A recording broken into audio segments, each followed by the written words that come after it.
I always thought I had a pretty solid marriage with Lisa. We'd been together for nearly a decade, and it felt like we had built a life together that could withstand anything. At least, that's what I wanted to believe. But looking back, I can see the signs like flashing neon lights. It started small, just little things that in isolation seemed insignificant. The late nights at work, the sudden interest in going to the gym more often, the way she'd spend hours on her phone but would shut it off the moment I walked into the room. I brushed it off, chalking it up to the stresses of adult life and trying to stay healthy. But then things began to escalate. One night I came home from work early, excited to surprise her with dinner. As I entered our home, I found her in the bedroom, and there was something off about the scene. She was pacing, phone in hand, and when she noticed me, her face went pale. "Oh, you're home early," she said, her voice a little too high-pitched.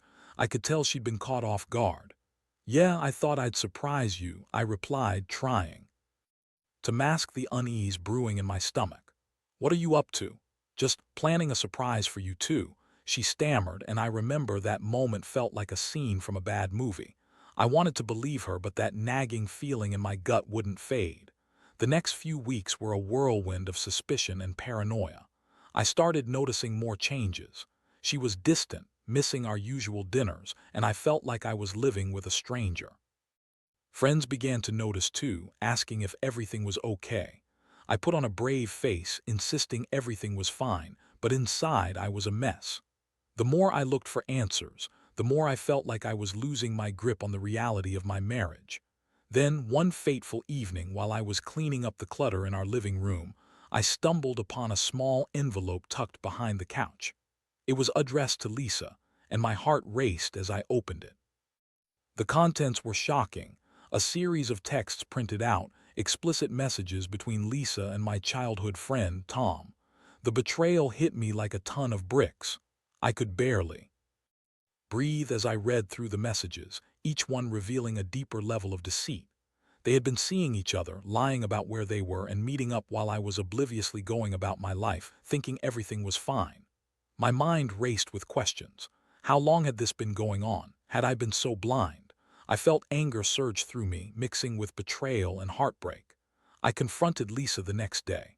I remember the moment vividly. My hands were shaking as I asked her to sit down. "Need to talk," I said, my voice shaking.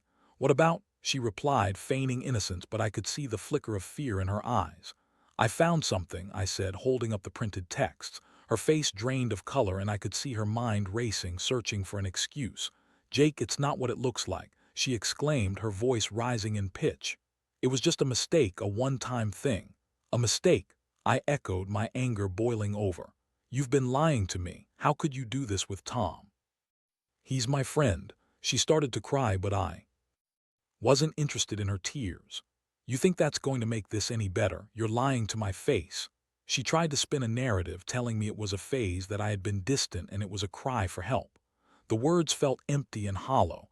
I was furious, but more than that, I was devastated. My heart felt like it was being ripped from my chest. I had trusted her, loved her, and she had thrown it all away. As the confrontation unfolded, I felt a mix of anger and sadness.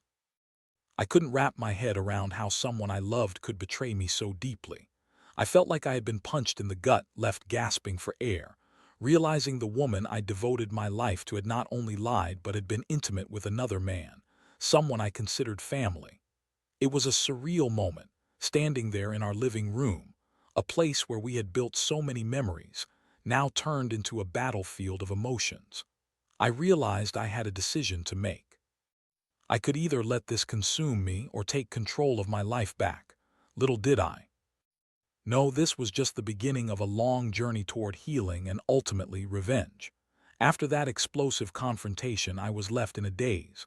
Lisa's words echoed in my mind, a jumbled mess of excuses and half-truths. I needed space to think and process everything that had happened. The first few days were tumultuous. I felt like a ship lost at sea, tossed and turned by the waves of betrayal and heartbreak. I went to work, but I couldn't focus. Every glance at my phone sent a jolt of anxiety through me, fearing that Lisa would try to reach out with more lies. I needed answers and clarity. I decided to reach out to Tom. It was a risky move, but I felt I had to confront him directly. I thought about all the memories we had shared as kids, playing soccer in the park, camping trips with our families, and countless late-night talks. I had always considered him a brother. But now he was the man who had shattered my trust, and I knew I needed to face him. I called him up, my heart racing as the phone rang. When he picked up, I tried to keep my voice steady. "Tom, we need to talk. Can you meet me at the bar tonight?" "Sure, man, what's this about?" he replied, sounding casual as if nothing was amiss. "Just meet me there, all right," I said, trying to hold back the flood of emotions threatening to spill over. When I arrived at the bar, I ordered a drink, trying to steady my nerves. I needed to confront him about Lisa and how he could betray our friendship. Moments later, he walked in, casually dressed, and I couldn't help but feel a surge of anger at the sight of him. "Hey, what's up?" he said, grinning broadly, but as soon as he saw my expression, his smile faded. Cut the crap," I said, my voice low and menacing.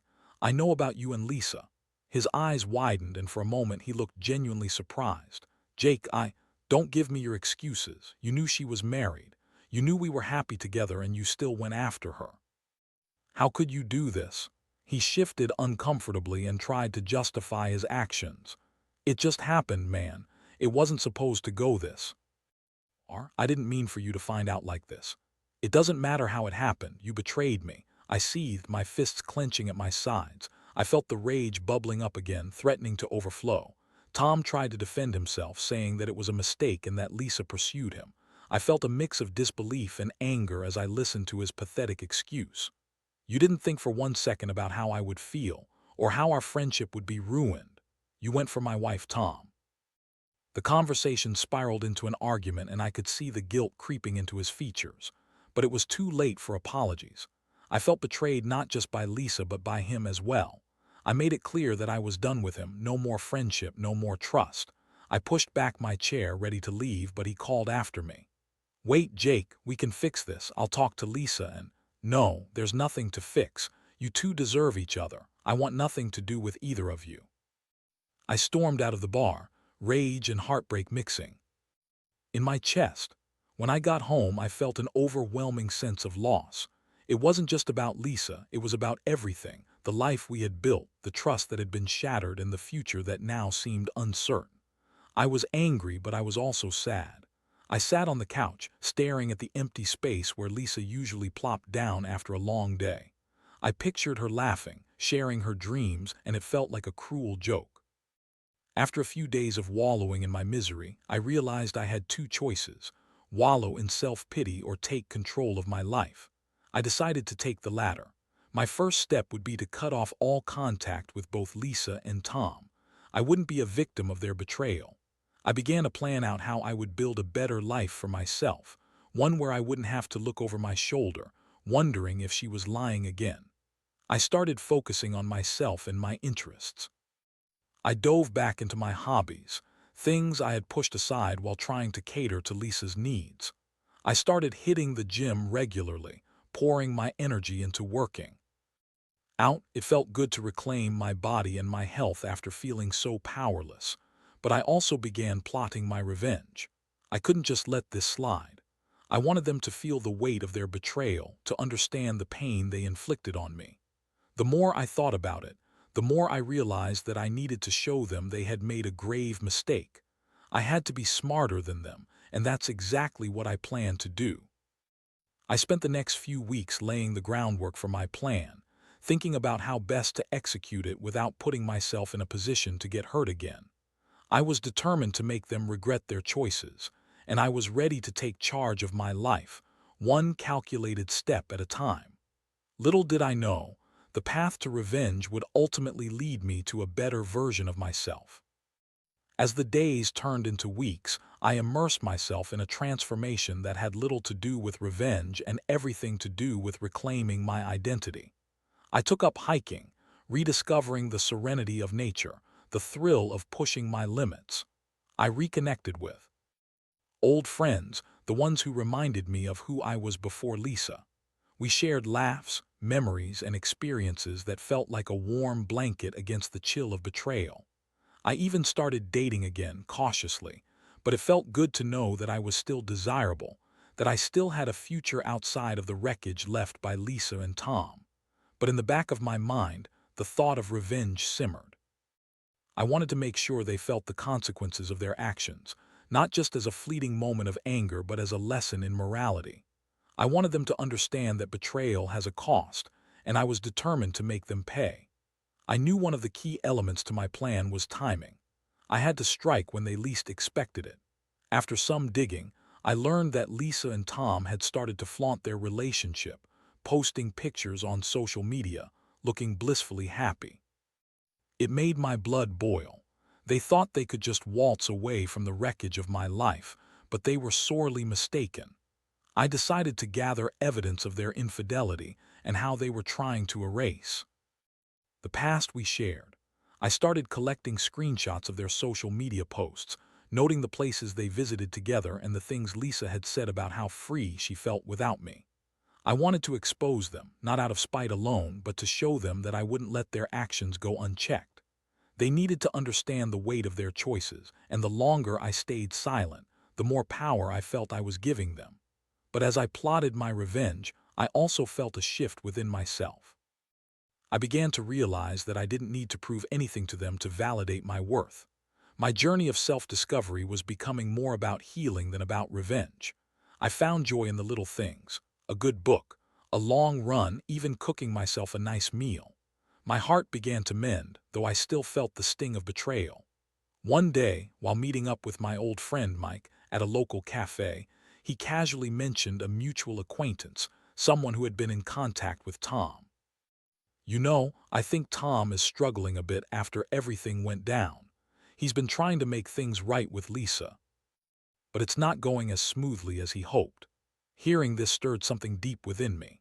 The thought of Tom feeling regret was oddly satisfying, but it also sparked an idea in my mind. What if I could use this information? What if I could make it clear to Lisa that Tom wasn't exactly the Prince Charming she thought he was? With that thought, I began to formulate another layer to my plan. I reached out to a few of my friends who knew Lisa and Tom, making sure they were aware of their new relationship. I wanted to plant seeds of doubt, to make them question the integrity of their relationship. I slowly shared the details I had uncovered, and I could see the wheels turning in their minds. As weeks passed, the web I was weaving began to take shape. I made sure Lisa and Tom's social circles were aware of the truth behind their relationship. I didn't want it to be a direct attack. I wanted it to be subtle, insidious. I imagined Lisa's face when she learned that her new life wasn't as perfect as she thought.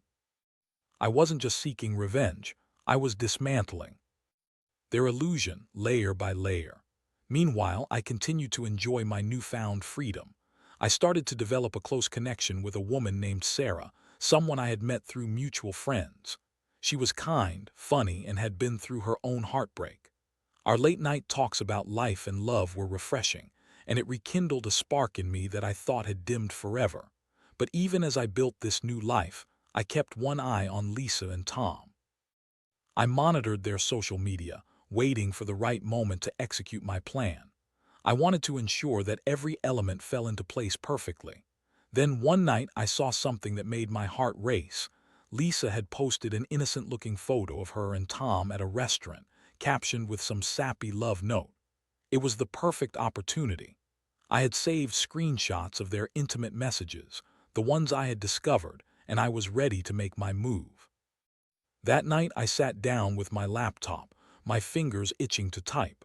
I crafted an anonymous message and sent it out to everyone I knew who was connected to them. I included bits and pieces of what I had discovered about their affair, how long it had been going on, the lies they had told, and the pain they had caused me. It felt liberating to finally take action, to let the truth rip through their facade like a hot knife through butter. As I hit send, a wave of adrenaline coursed through me. I knew this would rock both their worlds.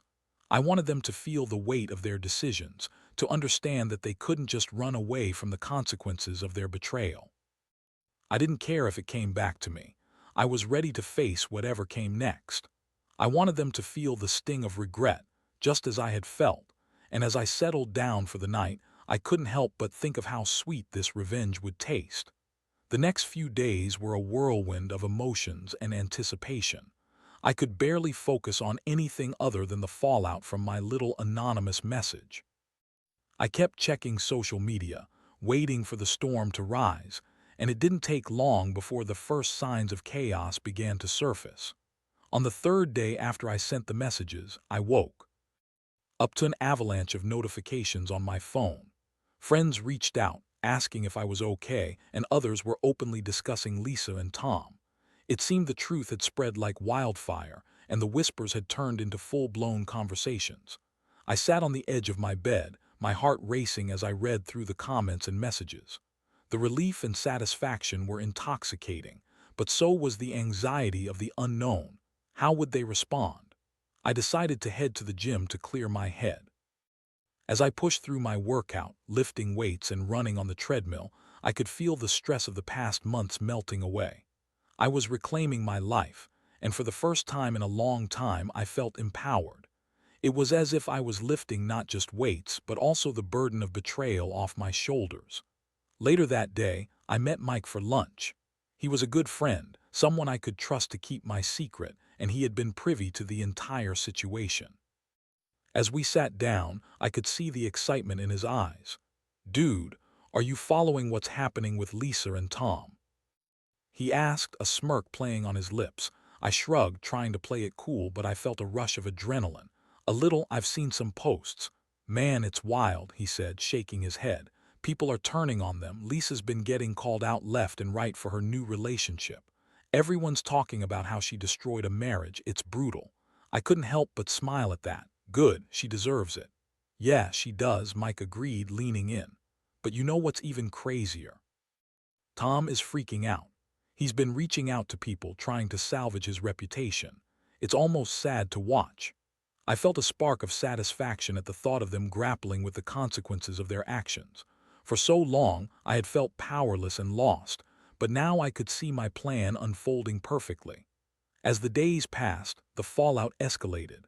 Lisa and Tom posted a series of vague, defensive messages on social media, trying to downplay the situation. They claimed they were being targeted by jealous friends and that it was all a misunderstanding. But the damage was done, and I could feel their facade beginning to crumble. One evening, while I was having dinner at home, my phone buzzed with a notification from a group chat I had with some friends. Curiosity piqued. I opened it to find a flood of messages discussing Lisa's latest post. She was trying to maintain the illusion of a perfect relationship, but the comments were brutal. People were calling her out, sharing my anonymous message, and expressing their disbelief at her actions. It was like watching a car crash in slow motion. I couldn't help but feel a mix of sympathy and schadenfreude. Tom's reputation was sinking alongside hers, and I knew they were both caught in a tangled web of their own making. Then I received a private message from Sarah, the woman I had been dating. She had been following the drama unfold as well. "Hey, how are you holding up with everything? I can't believe how crazy this has gotten." "I'm doing okay, just trying to stay out of it. It's a lot, you know," I replied, trying to keep things light. "Yeah, but it's kind of wild to watch. Do you think they'll make it through this?" she asked. "Honestly, I don't think so. They're both in over their heads." That night I lay in bed, reflecting on everything that had transpired. It felt surreal to see the chaos I had orchestrated finally take shape. My heart was still heavy with the pain of betrayal, but I found solace in the fact that they were experiencing their own reckoning. I was slowly moving on, reclaiming my life, and I was determined to build something better for myself. But I knew I had to tread carefully. I still had to face Lisa and Tom at some point. They would likely come after me, demanding answers or seeking retribution. I was prepared for that, though. I had been through the worst of it, and now I had the upper hand. As the weekend approached, I received a call from Mike. "Hey, Jake, you won't believe this. Lisa reached out to me today." "Seriously?" I replied, my interest piqued. "What did she want?" "She wanted to know if I knew anything about the messages going around. She's freaking out, man. She asked if I thought it was you." "What did you say?" I asked, my heart racing. I told her no way, I had no idea, but it's clear she's desperate to know who's behind it all, he said, amusement lacing his voice. I felt a rush of adrenaline at the thought of her anxiety. "Good, she should be scared. Just be careful, all right? I don't want you getting dragged back into this mess," he warned. I will. I'm ready for whatever comes next. That night, I couldn't shake the feeling of impending confrontation. I knew it was only a matter of time before one of them tried to reach out to me. I steeled myself for the inevitable showdown. I wasn't afraid anymore. I was ready to face the consequences both for them and for myself. I had come too far to let their betrayal destroy me any longer. Whatever happened next, I would stand my ground, ready to defend the new life I was building. The following week felt like a brewing storm, the tension palpable as I anticipated the inevitable confrontation with Lisa and Tom. I had prepared myself mentally, ready to face whatever they threw my way. I knew they'd likely try to shift blame or manipulate the narrative, but I was stronger now. I wouldn't be the victim anymore. I was going to stand my ground. One evening, as I was winding down from a long day at work, my phone rang. It was Mike. "Jake, you better sit down. Lisa just messaged me. She wants to meet." Instinctively, I felt a surge of anxiety and excitement. "What does she want?" I asked, my heart racing. "She wants to talk things out. She's claiming that she's been unfairly targeted and that she's facing repercussions at work. She's begging for a chance to explain herself." I couldn't help but laugh bitterly. Explain herself? After everything, what does she think she can say that would change anything? "She's desperate, man, but be careful. You know how she is. She'll try to twist things," Mike warned. "I know. I'll be ready." "Where's she meeting you?" "Coffee shop downtown. She wants to keep it casual, but I think she's trying to gauge how upset you are," he replied. "All right, let me know how it goes," I said, hanging up. I felt a mix of dread and anticipation. I didn't want to see her, but I knew I had to confront her at some point. The next day, I decided to meet up with Sarah to clear my mind. We went for a long walk in the park, and I shared the news about Lisa's request to meet Mike. "I don't really want to deal with her," I admitted, "but I know it might be necessary." Sarah nodded thoughtfully. "You're allowed to feel angry, but it's also okay to seek closure. Just be careful about getting pulled back into her drama. You've come so far." "I know," I said, appreciating her support, "but I feel like I need to stand up for myself. I can't let her think she can manipulate me anymore." That night, I prepared myself for the confrontation. I wrote down my thoughts, organizing everything I wanted to express. I needed to establish boundaries and make it clear that I wouldn't be swayed by her lies. I was determined to take control of the narrative for once. The day arrived, and I could feel the tension in the air as I approached the coffee shop where Mike was meeting Lisa.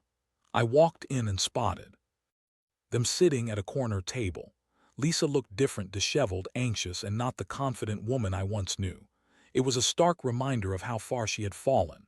As I approached, Mike caught my eye and gave me an encouraging nod. Lisa turned her gaze toward me, her expression a mix of relief and apprehension. "Jake, I'm glad you could come," she said, attempting a smile that didn't quite reach her eyes. I took a deep breath, steeling myself for the conversation. "Let's just get this over with," I said, sitting down. "What do you mean?" she asked, feigning innocence. "I know what you're trying to do. You want to play the victim now, but I'm not buying it. You made your choices, Lisa." She opened her mouth to respond, but I continued. "You betrayed me, you lied to my face, and you thought you could just move on without consequences. But look around you. People are talking. You've lost friends, respect, everything." Lisa's expression shifted from surprise to anger. "You don't understand. I was unhappy, and Tom made me feel alive again. I thought you didn't care about me anymore." "That's your excuse." I shot back, incredulous. "You think cheating on me with my best friend was the solution? You could have talked to me. You didn't even try. You chose deceit over honesty." She opened her mouth to argue, but I held up my hand. "I'm not here to listen to more excuses. You made your bed, and now you have to lie in it." Lisa's eyes glimmered with tears. "Jake, I made a mistake. I was in a bad place and I didn't know how to fix it. I thought I could find happiness elsewhere. By destroying our marriage, you don't get to rewrite history, Lisa. I'm not the one who betrayed you. You did this to yourself." Mike shifted uncomfortably, clearly sensing the tension. He didn't want to be in the middle of this mess, and I didn't blame him. "Maybe we should all take a breather," he suggested.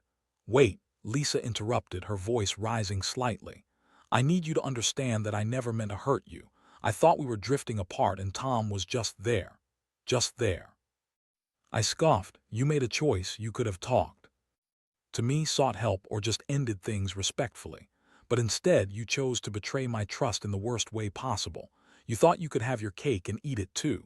I'm sorry, she said, her voice barely above a whisper. I didn't realize how much I had to lose until it was too late. I felt a pang of sadness for the person I once loved, but it didn't change the fact that she had hurt me profoundly. Sorry isn't going to fix this, Lisa. You need to own up to what you've done. For once, take responsibility instead of playing the victim. This isn't fair, she exclaimed, her voice wavering. You don't understand how hard this has been for me too. Maybe it's not fair, but life isn't fair, Lisa. You chose to hurt me and now you're facing the consequences. Stop trying to make this about you, I said, my voice steady. She looked down, tears streaming down her cheeks. I never wanted to lose you, she said softly. I thought it would be different. You thought wrong. Now I'm done. I want nothing to do with you or Tom. You've both made your choices, and I hope you're ready to deal with the fallout. With that, I stood up, my heart racing. I felt a mix of anger and relief. I had finally confronted Lisa, and although it felt like a weight had lifted, the pain lingered. I glanced at Mike, who was looking at me with a mix of pride and concern. As I walked out of the coffee shop, I felt empowered. I had faced the woman who had betrayed me, and despite the hurt, I was standing tall. I knew I could finally put this chapter behind me and move forward without the weight of her actions hanging over me. Little did I know, this confrontation was only the beginning of the real journey toward healing and reclaiming my life. After that confrontation with Lisa, I felt a strange mix of emotions. I was relieved, but there was still a lingering sadness. I had hoped for some semblance of closure, but as I walked away from the coffee shop, I realized it was going to take time to process everything. I had stood up for myself, but I also felt the weight of what had been lost. In the days that followed, the fallout continued for both Lisa and Tom. Their once cocky demeanor had shifted to desperation. Word had gotten around about their affair, and their friends began distancing themselves.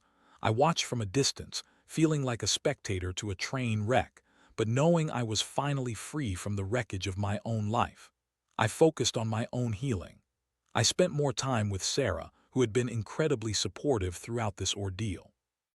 We went on hikes, laughed over dinner, and shared our experiences of heartbreak and resilience. Each moment with her felt like a step closer to my old self, the one who had been buried under the weight of betrayal. I could feel my heart begin to mend, and for the first time in a long time, I felt hopeful about the future. But I wasn't naive enough to think Lisa and Tom would just fade away. They were still out there, living their lives, and I had no doubt they would try to spin things back in their favor. One evening, as I was out with Sarah, I got a text from Mike. "Hey, you. Might want to know that Lisa is trying to reach out to Tom again. She's begging him for a second chance." I shook my head, a bitter smile creeping onto my face. "How pathetic," I muttered, sharing the message with Sarah. "It's not surprising, though," she replied. "She's probably realizing she burned all her bridges." I couldn't help but feel a sense of vindication. I had watched her lose everything, and while I didn't take joy in her pain, I felt a sense of justice. She had chosen her path, and now she was facing the consequences. As the weeks passed, I decided to take a step further in my journey of self-improvement. I signed up for a personal development workshop, focusing on healing from emotional trauma. I wanted to understand how to forgive, not just Lisa and Tom, but also myself for allowing their betrayal to happen. It was an eye-opening experience, filled with introspection and understanding.